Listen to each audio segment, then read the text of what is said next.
The rain was coming down hard that Tuesday evening in downtown Portland, and 16-year-old Tyler pulled his thin jacket closer around his shoulders. For the past 8 months, he had called these streets home, sleeping in doorways and shelters when he could find space. It wasn't the life he had imagined for himself. But sometimes life throws you curves you never see coming. Tyler sat on the cold concrete steps outside the beautiful Arlene Schnitzer Concert Hall, watching people in fancy clothes hurry past with their umbrellas.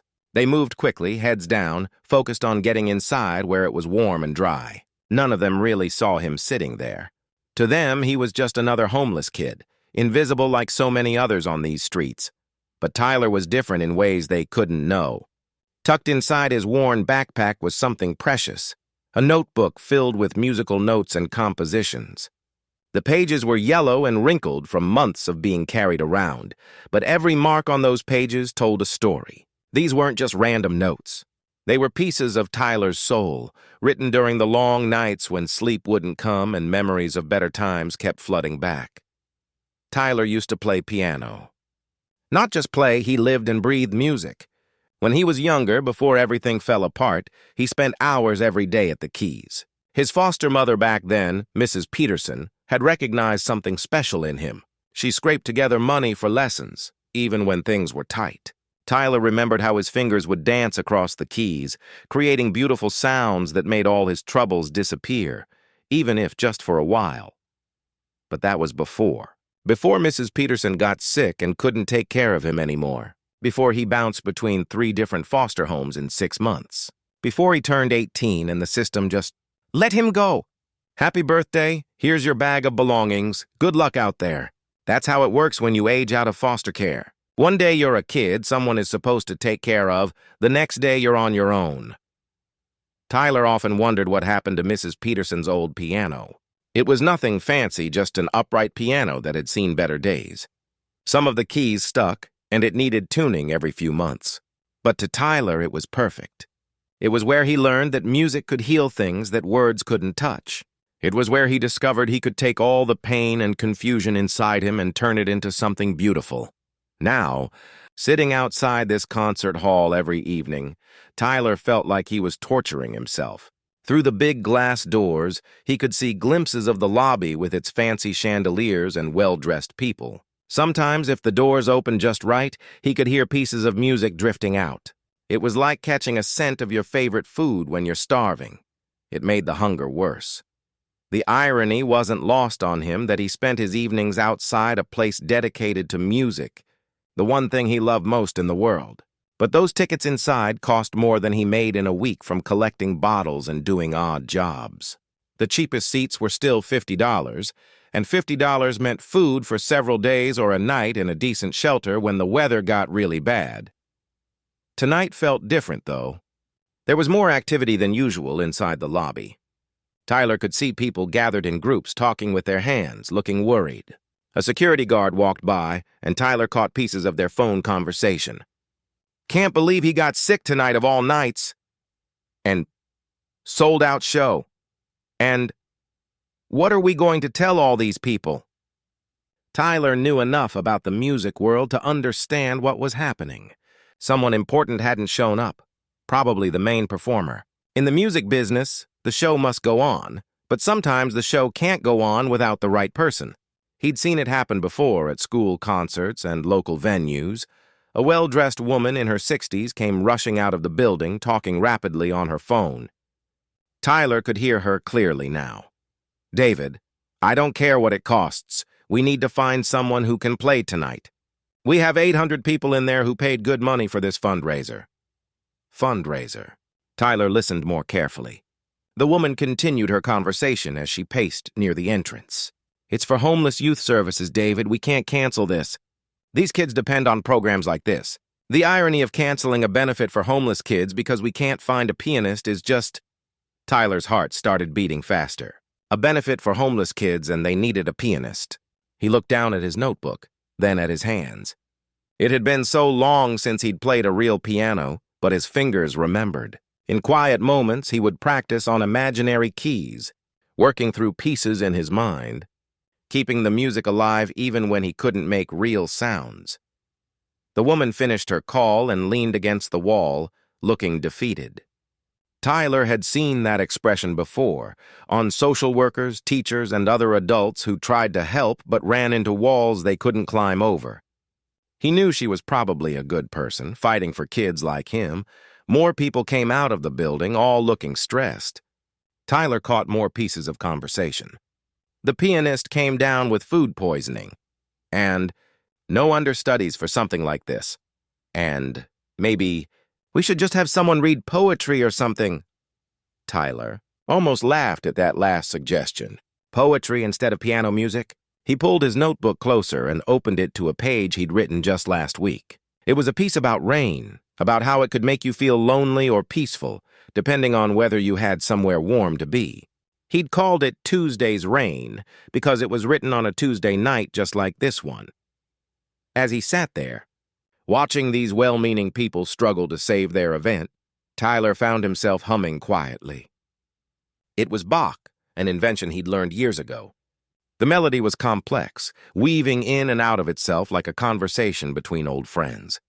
His foster mother used to say that Bach was like mathematics made beautiful, and Tyler had never forgotten that.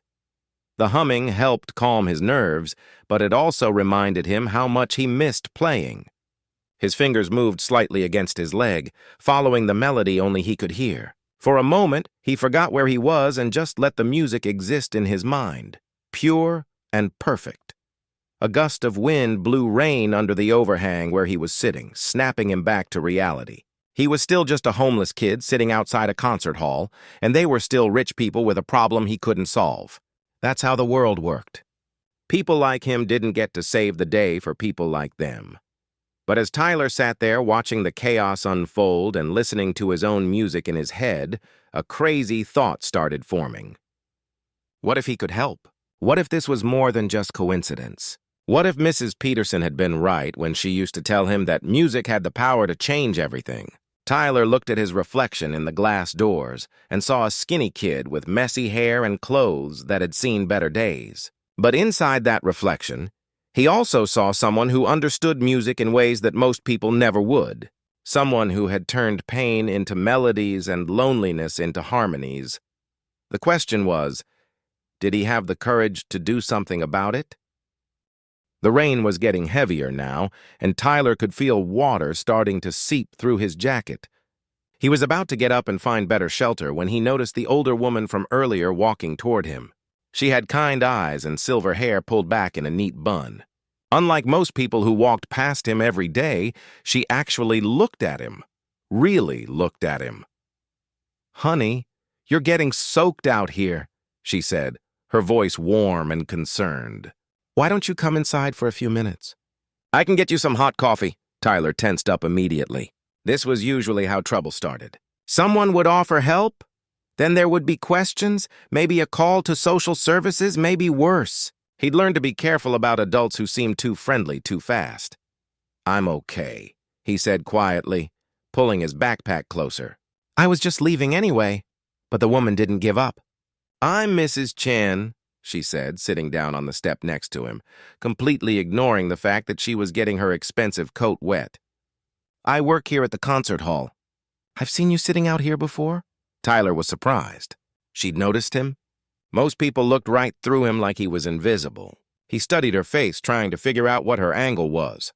But Mrs. Chen just sat there in the rain, waiting patiently for him to respond. "Look, I know you probably think I'm just another do-gooder trying to save the world," she said with a small smile. "But honestly, tonight I'm the one who needs saving. We're in serious trouble in there." Despite himself, Tyler was curious. What kind of trouble? Mrs. Chen sighed deeply. "I've been organizing events like this for 20 years, and I've never had something like this happen. Our pianist got food poisoning about 2 hours ago. He's in the hospital, poor thing. We have 800 people inside who paid a lot of money to be here tonight, and no one to perform for them." Tyler listened carefully. He could hear the stress in her voice, see the worry lines around her eyes. This wasn't just about money or reputation for her. She really cared about making tonight work? "What kind of event is it?" Tyler asked, though he already knew from what he'd overheard earlier. It's a fundraiser for homeless youth services, Mrs. Chen said. We do this every year to raise money for programs that help kids who don't have anywhere to go. Job training, education programs, temporary housing, that sort of thing. Tyler felt a strange twist in his stomach. Here was a woman trying to help kids exactly like him, and she was sitting in the rain talking to him like he was a regular person. Not once had she looked at him with pity or disgust.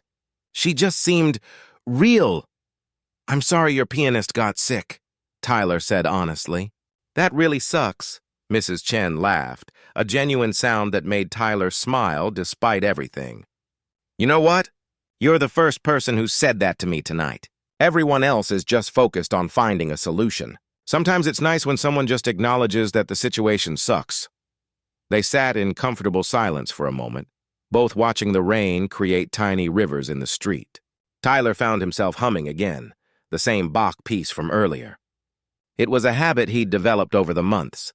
When he was nervous or thinking hard about something, music just seemed to flow out of him. Mrs. Chen's head turned toward him immediately. "What was that you were humming?" Tyler stopped abruptly, embarrassed. "Sorry, I didn't realize I was doing it." "No, don't apologize. That was Bach's Invention No. 4 in D minor, wasn't it?" Tyler stared at her in shock. Most people couldn't identify classical pieces just from humming, especially not specific invention numbers. "You know Bach?" "I should hope so." "I taught music for 35 years before I started working here," Mrs. Chen said. "And you were humming it perfectly with all the right phrasing. That's not an easy piece." Tyler felt his cheeks burn red. He hadn't meant to give himself away like that. "I used to take lessons," he said quietly. "Used to?" "What happened?" The question was asked so gently that Tyler found himself wanting to answer. There was something about Mrs. Chen that made him feel safe, like maybe she wouldn't judge him or try to fix him. "My foster mom got sick," Tyler said. "After that, I moved around a lot. Hard to keep up with piano lessons when you don't know where you'll be living next week." Mrs. Chen's expression softened with understanding, not pity. Tyler appreciated that more than she could know. "How long did you study?" she asked. "About 6 years, I guess. Started when I was 8. Tyler paused, then added, "I still practice sometimes. In my head, I mean. And I write music. You write music?" Mrs. Chen's eyebrows shot up with genuine interest. "What kind of music?" Tyler pulled his notebook out of his backpack, hesitating for just a moment before opening it. These compositions were private, personal. He'd never shown them to anyone, but something about Mrs. Chen made him want to share. "Just stuff I think about," he said, showing her a page covered with carefully written notes. "This one's about rain. This one's about being hungry. This one's about missing someone." Mrs. Chen studied the pages with the intense focus of someone who truly understood music. She hummed a few measures from one of his pieces, translating the notes into sound. Tyler was amazed at how good it sounded coming from someone else. "Tyler," she said suddenly, and he realized he must have told her his name at some point. "These are really good. I mean, really, really good. You have a gift." Tyler shrugged, uncomfortable with the praise. "They're just things I mess around with." "No, they're not. Look at this harmony progression here and the way you've structured this melody. You understand music theory better than some of my college students did." Mrs. Chen was quiet for a long moment, staring at the notebook. Tyler could practically see the wheels turning in her mind. When she looked up at him again, her expression had changed completely. "Tyler, I'm going to ask you something, and I want you to think carefully before you answer, okay?" Tyler nodded, suddenly nervous. "How long has it been since you played on a real piano?" "About 2 years," Tyler admitted. "Maybe a little longer. But you still remember how? Your fingers still remember?" Tyler looked down at his hands. Even now, sitting here in the rain, his fingers were unconsciously moving through the positions for the Bach piece he'd been humming. "Yeah, I think so." Mrs. Chen took a deep breath. "What I'm about to suggest is probably crazy, and you can absolutely say no. But we need a pianist tonight, and you clearly have the skill. Would you be willing to audition?" Tyler's heart stopped. "Audition? For what?" "For tonight's performance. The program isn't too complicated. Some Chopin, a little Mozart, some contemporary pieces. And if you wanted, maybe you could even play one of your own compositions." Tyler stared at her like she'd lost her mind. "Mrs. Chen, look at me!" "I'm homeless. I haven't had a shower in 3 days." I don't have any nice clothes. Those people in there paid good money to see a real musician, not some street kid who used to take piano lessons. Tyler, listen to me, Mrs. Chen said firmly. Music isn't about clothes or where you sleep at night. Music is about touching people's hearts, about sharing something real and beautiful. And from what I can see in this notebook, you have more real and beautiful to share than most professional musicians I know. Tyler felt tears building up behind his eyes. No one had talked to him like this in so long. No one had seen potential in him, believed in him, thought he could contribute something valuable to the world. I'm scared, he admitted quietly. Of course you are. Being brave doesn't mean you're not scared. Being brave means you're scared and you do it anyway. Mrs. Chen stood up and extended her hand to Tyler.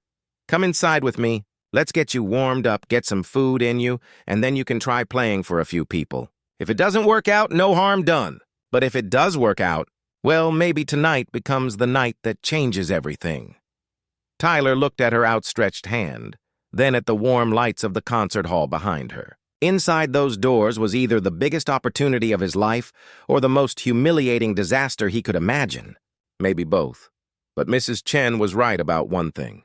He was already scared. He'd been scared every day for 8 months. What was one more scary thing if it might lead somewhere different? Tyler reached out and took her hand. Walking through the doors of the concert hall felt like stepping into another world. Tyler had imagined what it might look like inside, but nothing had prepared him for the reality. The lobby was massive, with marble floors that gleamed under crystal chandeliers. People in elegant dresses and sharp suits stood around in small groups, their voices creating a low hum of sophisticated conversation. Tyler immediately felt out of place. His worn jeans and faded hoodie looked even shabbier under these bright lights. He caught a few people glancing at him with confused expressions, probably wondering what someone like him was doing in a place like this. He wanted to turn around and run back outside, but Mrs. Chen's gentle hand on his shoulder kept him moving forward. Don't mind them, she whispered to him. Half these people wouldn't know good music if it hit them over the head.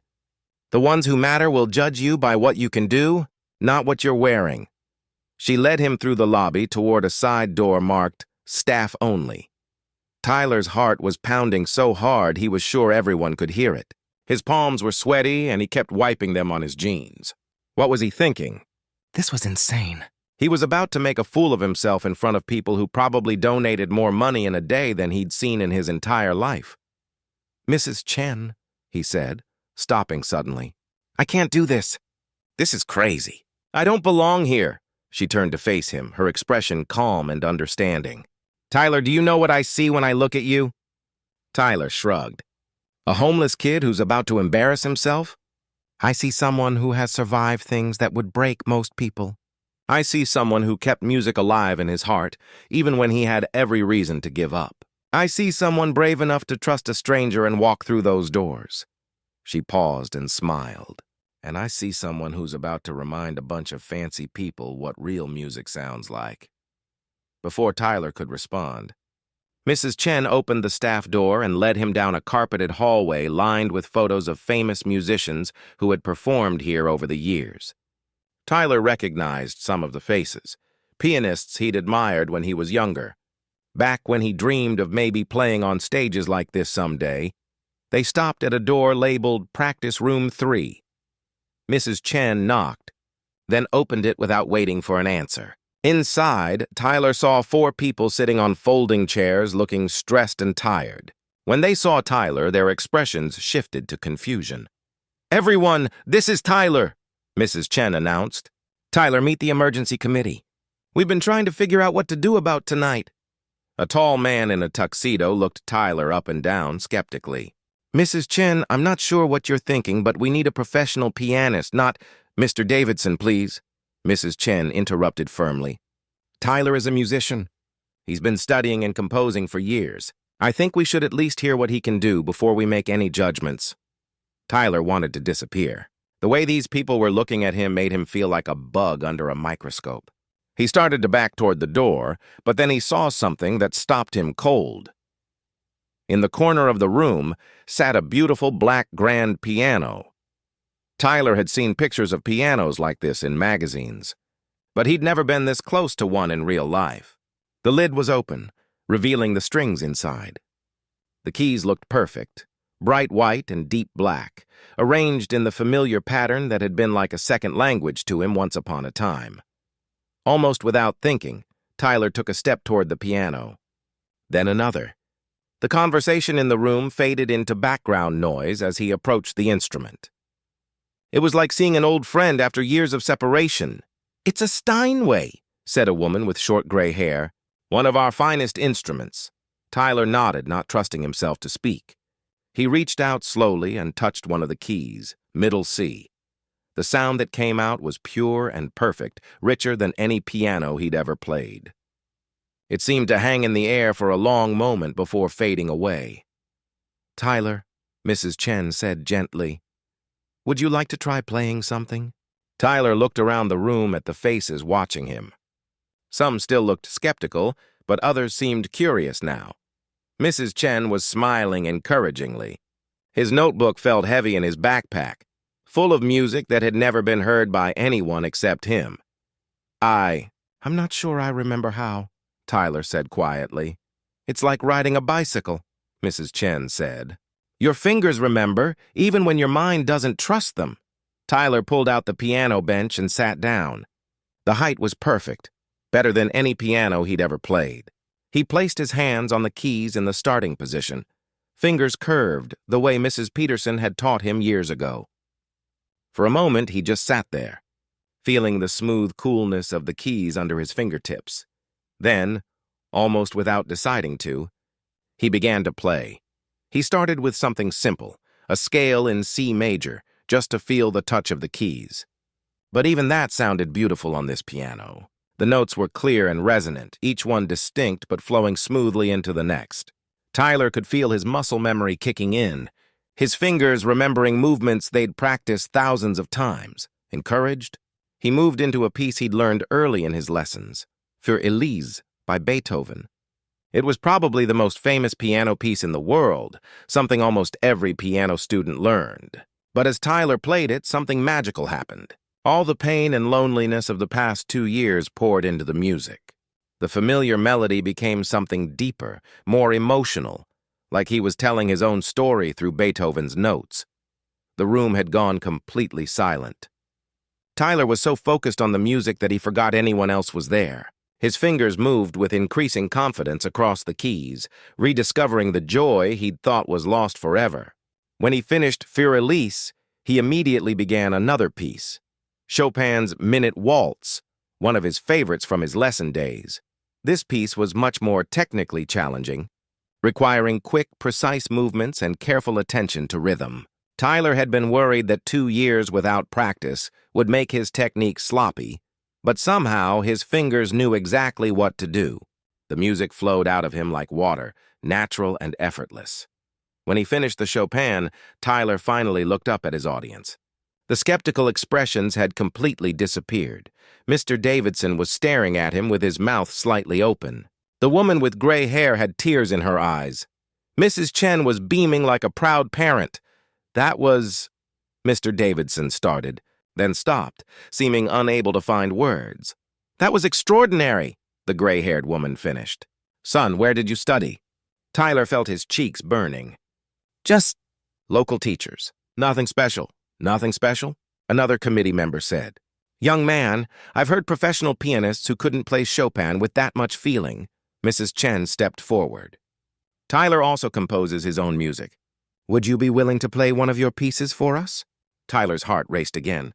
His own compositions were so personal, so raw. They came from the darkest parts of his experience. But looking at these faces, no longer judgmental but genuinely interested, he felt a courage he hadn't experienced in years. "Okay," he said quietly. "This one is called Tuesday's Rain. I wrote it last week." Tyler opened his notebook and placed it on the music stand, though he didn't really need it. This piece was written into his soul. He placed his hands on the keys and began to play. The music started soft and melancholy, like raindrops on a window.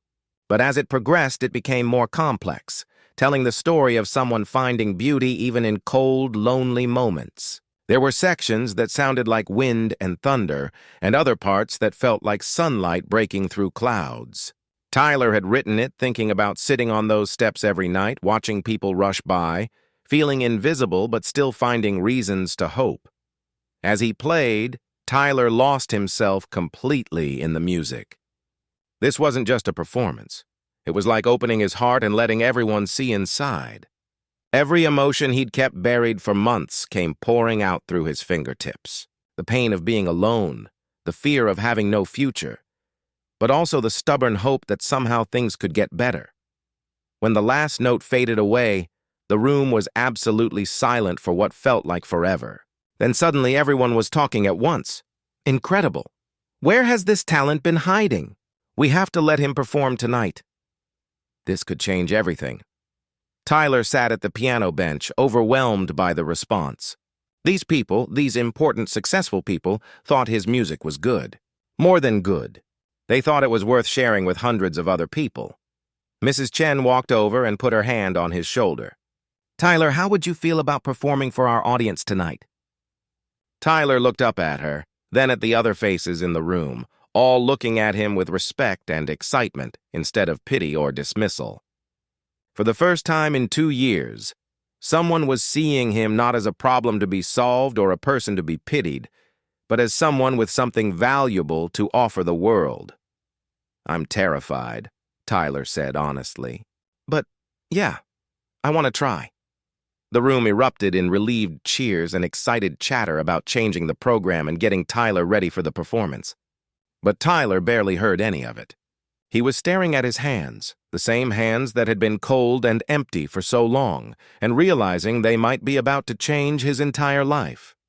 2 hours later, Tyler stood in front of a full-length mirror in one of the backstage dressing rooms, barely recognizing himself. The committee had worked miracles in a short amount of time. Someone had found him a black tuxedo that actually fit pretty well, and Mrs. Chen had helped him get cleaned up in the small bathroom.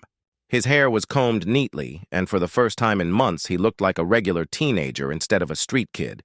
But underneath the fancy clothes, his heart was beating like a drum. His hands were shaking so badly he had to clench them into fists to make them stop. Through the thin walls, he could hear the murmur of 800 people settling into their seats. 800 people who had paid good money to see a professional concert, not some homeless kid playing piano. What am I doing?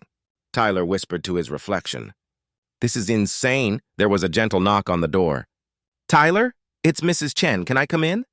Yeah, Tyler called out, his voice cracking slightly. Mrs. Chen entered carrying a bottle of water and a small plate with crackers and cheese. I thought you might be hungry. When's the last time you ate? Tyler had to think about it. Yesterday morning, I think. I had half a sandwich. Mrs. Chen's face showed concern, but she didn't lecture him. She just handed him the plate. Eat something. Your body needs fuel to perform, and your brain needs it to stay calm. Tyler ate gratefully, realizing how hungry he actually was. The food helped settle his stomach a little, but his nerves were still going crazy.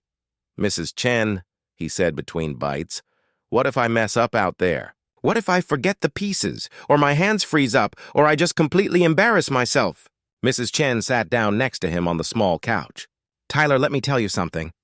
I've been in the music business for 40 years. I've seen hundreds of performances, from elementary school recitals to Carnegie Hall concerts. And you know what I've learned? Tyler shook his head. The best performances aren't the ones that are technically perfect. The best performances are the ones where the musician shares something real with the audience. And honey, you have more real to share than most people will have in their entire lives. She reached over and took his hands in hers. Your hands aren't shaking because you're not good enough. They're shaking because you care. Because this matters to you. That's exactly the kind of energy that makes magic happen on stage. There was another knock on the door. 5 minutes to showtime, called a voice from the hallway. Tyler's stomach dropped. 5 minutes? Mrs. Chen stood up and straightened his bow tie. Tyler, I want you to remember something when you walk out there. Every single person in that audience is on your side. They want you to succeed. They want to be moved by beautiful music. They're not your enemies. They're your friends, waiting to hear what you have to say. Tyler nodded, trying to absorb her words. What if they ask questions afterward? About who I am, where I came from? Then you tell them the truth if you want to. Or you don't tell them anything at all. That's up to you. But Tyler, never be ashamed of your story. Your experiences, even the hard ones, they're part of what makes your music so powerful. Places. Please, came the voice from the hallway again. Mrs. Chen led Tyler through a maze of corridors to the side of the stage. Through a gap in the curtains, Tyler could see the concert hall for the first time. It was enormous. Rows and rows of red velvet seats stretched up to a high ceiling decorated with gold details. Every seat was filled, and the audience looked exactly like Tyler had imagined.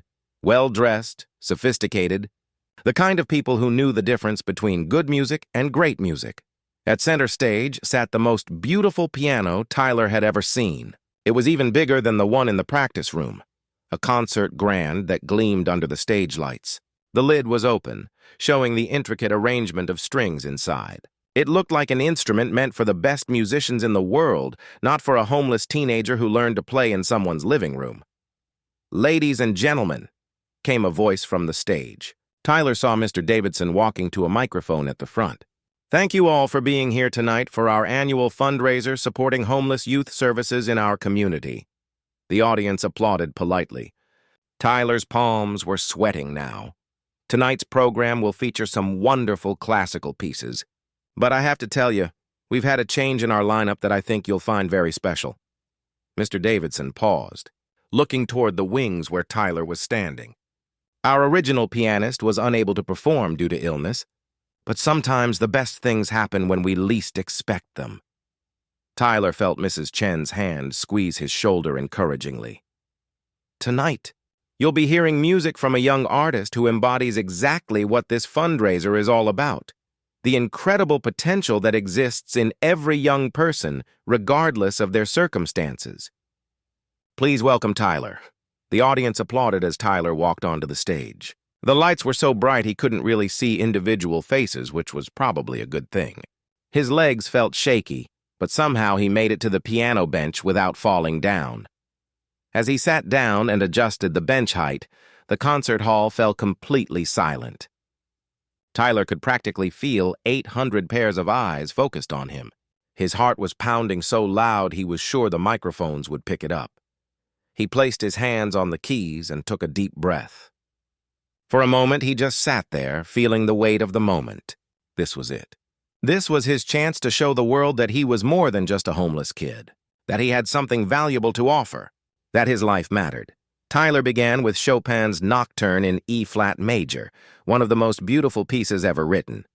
As soon as his fingers touched the keys, something amazing happened. All his nervousness melted away. The piano responded to his touch like it was an extension of his own body. The melody flowed out, sweet and haunting, filling every corner of the massive hall. Tyler forgot about the audience, forgot about his nerves, forgot about everything except the music. This was why he'd survived all those cold nights and empty days. This was what he was meant to do. The Chopin piece told a story of love and longing, and Tyler played it like he understood every emotion Chopin had felt when he wrote it. When the first piece ended, the audience burst into enthusiastic applause.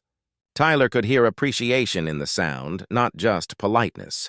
They actually liked what they were hearing. For his second piece, Tyler chose Mozart's Piano Sonata No. 11, a more energetic and playful composition. His fingers danced across the keys with increasing confidence. He could feel the audience responding to the music, leaning forward in their seats, completely engaged. Some people in the front rows were smiling, caught up in the joy and brilliance of Mozart's composition, but it was Tyler's third and final piece that truly changed everything. He had decided to play Tuesday's Rain, the composition he'd written about finding hope in dark moments. Before he started, he spoke into the microphone for the first time. "This last piece is something I wrote myself," Tyler said, his voice stronger than he expected. "It's about how sometimes the hardest times in life can teach us to appreciate the smallest moments of beauty." As Tyler began to play his own composition, something magical happened in that concert hall. The music started quietly, like rain beginning to fall. But as it progressed, it became a journey through every emotion Tyler had experienced over the past 2 years. There were sections that sounded like loneliness and fear, but also parts that soared with hope and determination. The audience was completely silent, hanging on every note. Tyler could feel them connecting with his story, understanding his journey without him having to explain it in words. The music was doing all the talking, sharing his experiences in a way that was both deeply personal and universally human. As the piece built to its climax, Tyler poured everything he had into the piano. All his pain, all his dreams, all his stubborn refusal to give up despite everything that had happened to him. The concert hall filled with music that was raw and honest and absolutely beautiful. When the final notes faded away, the silence stretched for what felt like forever.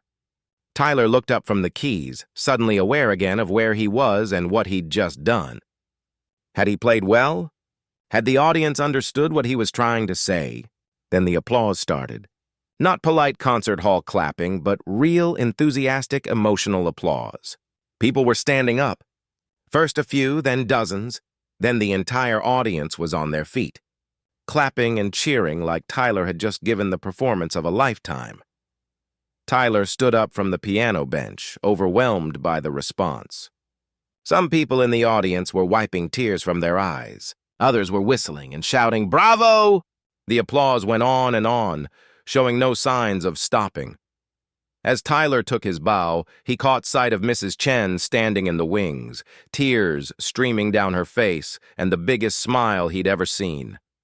In that moment, Tyler realized that his life had just changed completely. He wasn't just a homeless kid anymore. He was a musician who had something important to say, and people were finally listening. The applause seemed to go on forever. Tyler stood on that stage, still hardly believing what had just happened. His legs felt weak, and his heart was racing from the adrenaline. As the audience finally began to settle back into their seats, Tyler could see faces more clearly now. There were tears, smiles, and expressions of genuine amazement. These weren't just polite reactions. These people had been truly moved by his music. As Tyler walked off the stage, Mrs. Chen was waiting for him with arms wide open. She hugged him tight, and Tyler could feel her trembling with excitement. "Tyler, that was absolutely incredible," she whispered in his ear. "I've never seen an audience respond like that, never." Before Tyler could respond, people started approaching them. First, it was Mr. Davidson, whose earlier skepticism had completely disappeared. "Son," he said, shaking Tyler's hand firmly, "in 30 years of organizing these events, I have never witnessed anything like what just happened out there. You didn't just play music, you touched souls." Then came a steady stream of audience members who had somehow found their way backstage. An elderly woman with kind eyes took Tyler's hands in hers and said, "Young man, your music reminded me why I fell in love with piano in the first place. 60 years ago. A businessman in an expensive suit told Tyler that his composition had made him think about his own teenage son in a completely new way.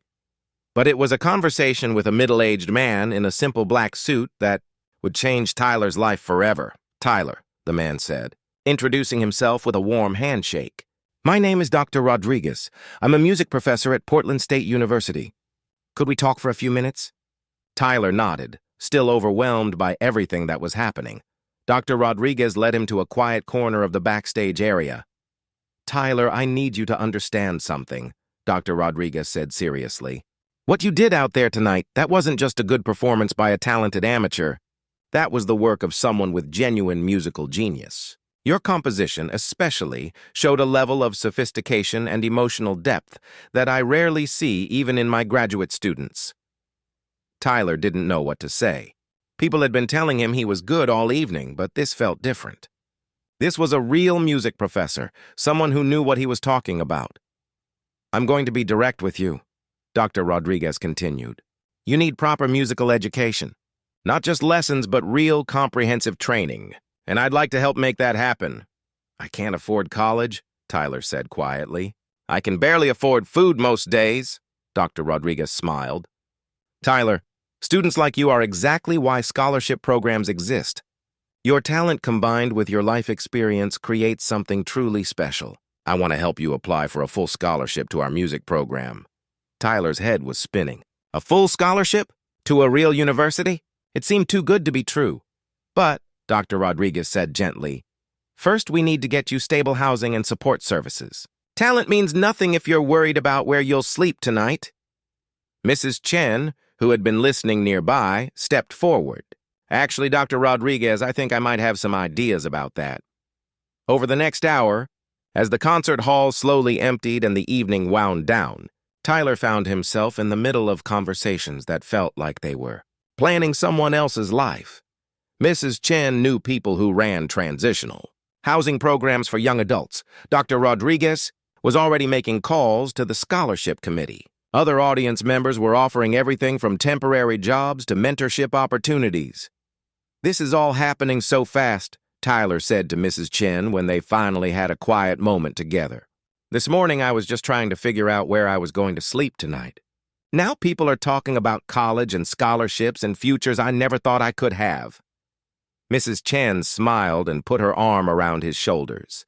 Tyler, this didn't happen overnight. You've been preparing for this moment your whole life, through every lesson you took, every piece you practiced, every song you wrote in that notebook. Tonight just gave you a stage to show the world what you were already capable of. But the most meaningful conversation of the evening happened with someone Tyler hadn't expected to meet. A teenage girl about his own age approached him shyly as he was getting ready to leave. She had been in the audience with what looked like her parents. "Excuse me," she said quietly. "Are you Tyler?" "Yeah," Tyler said, still not used to being recognized. "I'm Katie," she said. "I just wanted to say thank you." "Thank you? For what?" Katie glanced at her parents, who nodded encouragingly. "I've been living in foster care for 3 years," she said. "I age out of the system next month, and I've been really scared about what's going to happen to me. But listening to your music tonight, especially that piece you wrote, it made me feel like maybe things could turn out okay. Like maybe having a hard start doesn't mean you can't have a good ending." Tyler felt tears building up in his eyes. Here was someone who understood exactly what his life had been like, and his music had given her hope. That meant more to him than all the scholarship offers and praise from professors. "It's going to be okay," Tyler told Katie, and for the first time in his life, he really believed it. Sometimes the worst things that happen to us teach us how to appreciate the best things. And sometimes sharing our stories, whether through music or just talking to people who understand, helps other people realize they're not alone. Katie hugged him then, and Tyler hugged her back, remembering what it felt like to be completely terrified about the future, but trying to hold on to hope anyway. 3 months later, Tyler was sitting in his own small apartment, looking out the window at the city where he'd once been homeless. The transitional housing program Mrs. Chen had connected him with had helped him get on his feet, and the part-time job at a local music store gave him enough money for basic expenses while he prepared for college. His old composition notebook sat on his desk next to a brand new one. The old notebook was almost full now, filled with pieces that chronicled his journey from despair to hope. The new notebook was waiting for the next chapter of his story. Tyler had started giving piano lessons to kids in the foster care system, teaching them not just how to play music, but how to use music as a way to express feelings they couldn't put into words. Katie had become one of his first students, and watching her discover her own musical abilities reminded Tyler daily of how transformative music could be. The scholarship to Portland State had come through, just as Dr. Rodriguez had promised. Tyler would start classes in the fall, studying music composition and therapy. He wanted to learn how to help other kids like him use music as a bridge from their difficult pasts to brighter futures. Mrs. Chen still called him every week, checking in and offering encouragement. She had become like a grandmother to him, someone who believed in his potential even when he struggled to believe in it himself. The concert hall had started hosting monthly events specifically designed to showcase young musicians from difficult backgrounds, and Tyler had become their featured success story. But Tyler's favorite part of his new life was the simplest one. Every Tuesday evening, he would go back to that same spot outside the concert hall where Mrs. Chen had first found him sitting in the rain. Only now, instead of being a homeless kid looking in from the outside, he would sit at the piano inside the hall and play for anyone who wanted to listen. Sometimes there would be other young people in the audience who looked like he used to look, tired, scared, invisible to most of the world. Tyler would play his compositions about finding hope in dark places, about the strength it takes to keep going when everything seems impossible, about the beautiful things that can grow from the most broken soil. And sometimes, after the music ended, one of those young people would approach him, just like Katie had that first night. They would tell him that his music had made them feel less alone, had given them a reason to believe that their stories didn't have to end in sadness. Those were the moments that made everything worthwhile. Those were the moments when Tyler understood that his music wasn't just about his own journey anymore. It was about lighting the way for other people walking similar paths. Tyler's story had started with him, sitting outside in the rain, invisible and forgotten. But it turned out that wasn't his story at all. That was just the beginning of his story. The real story was about what happened when someone finally saw him, believed in him, and gave him a chance to show the world what he was capable of. And the best part was, his story was still being written, one note at a time.